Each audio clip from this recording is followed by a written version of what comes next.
नमस्कार, जय हिंद। क्या कोई इस देश में ऐसा है जो मेरे प्रश्नों का उत्तर दे सके? देश में किसी को ये पता है देश हमारा किस दिशा में जा रहा है और बहुत तेज़ी से जा रहा है। ना उसे कोई रोकने वाला है, ना उसे कोई टोकने वाला है। मैं देश के विषय में कुछ ऐसी रहस्य बताना चाहता हूँ पूरे देश के निवासी से, जो आज तक ना सुने होंगे, ना ही सोचे होंगे। इसलिए प्रार्थना है आप सभी नौजवान एकता मिशन से कि आप सभी नौजवान एकता मिशन में जुड़े और हमारा साथ दें, क्योंकि देश की आज़ादी ही देश की परेशानी है।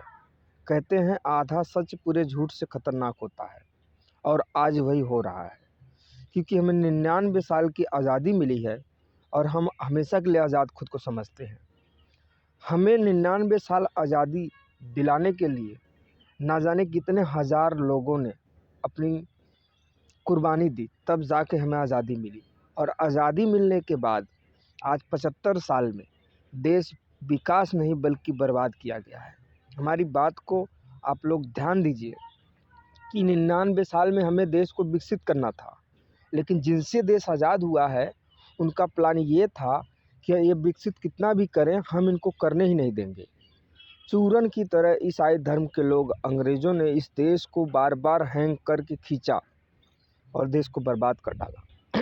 आज 75 साल देश की आज़ादी हो गई, लेकिन हर एक इंसान कई लाख रुपए के कर्जे में आज भी है, तो देश विकसित नहीं होगा। 99 साल पूरा होने के बाद देश में इतना मौत का तांडव होगा कि जैसे मुर्गी मुर्गा पाल के लोग बेचते हैं, वैसे हमारे देश के एक एक बच्चों को बेचा जाएगा। और यही प्लान हम इनका ख़त्म करने के लिए इस देश में, इस दुनिया में जन्म हुआ है हमारा। और हम चाहते हैं देश के सभी भाई बहन हमारा खुलकर सपोर्ट करें और साथ दें, ताकि इस सरकार को बदल के जो भी सरकारी प्रॉपर्टी निजीकरण हुई है उसे हम सही कर सकें। जितनी भी व्यवस्थाएं बिगाड़ी गई हैं उसे सुधारा जा सके। कोई एक साइड कहता है गुंडागर्दी नहीं चलता है, ये नहीं चलता, वो नहीं चलता। एक गुंडा खुद गुंडागर्दी ख़त्म कर रहा है? नहीं। आज जितने हमारे देश के अंडरवर्ल्ड डॉन हैं, ये बने हुए मकान के पिलर की तरह हैं, और जो आम पब्लिक है वो एक ईंट की तरह है। अगर पिलर को तोड़ दिया गया तो ईंट में कोई ताकत नहीं रहेगी। इसलिए मैं हाथ जोड़ के बार बार यही कहता हूँ कि देश की कोई भी लीडर हो, चाहे भीम आर्मी का हो, चाहे बजरंग दल का हो, चाहे आरएसएस का हो, कोई भी दल अगर इस मैसेज को सुन रहा है, समझ रहा है, जान रहा है, तो कृपया साथ दीजिए। क्योंकि आप रह रहे हैं इस देश में, खा रहे हैं इस देश में, जी रहे हैं इस देश में। अगर ये देश गुलाम होगा तो चाहे करोड़पति हो या रोडपति हो, गुलामी सबको सहनी पड़ेगी। दूसरे देश में सोचेंगे आप कि हम जाकर रह लेंगे।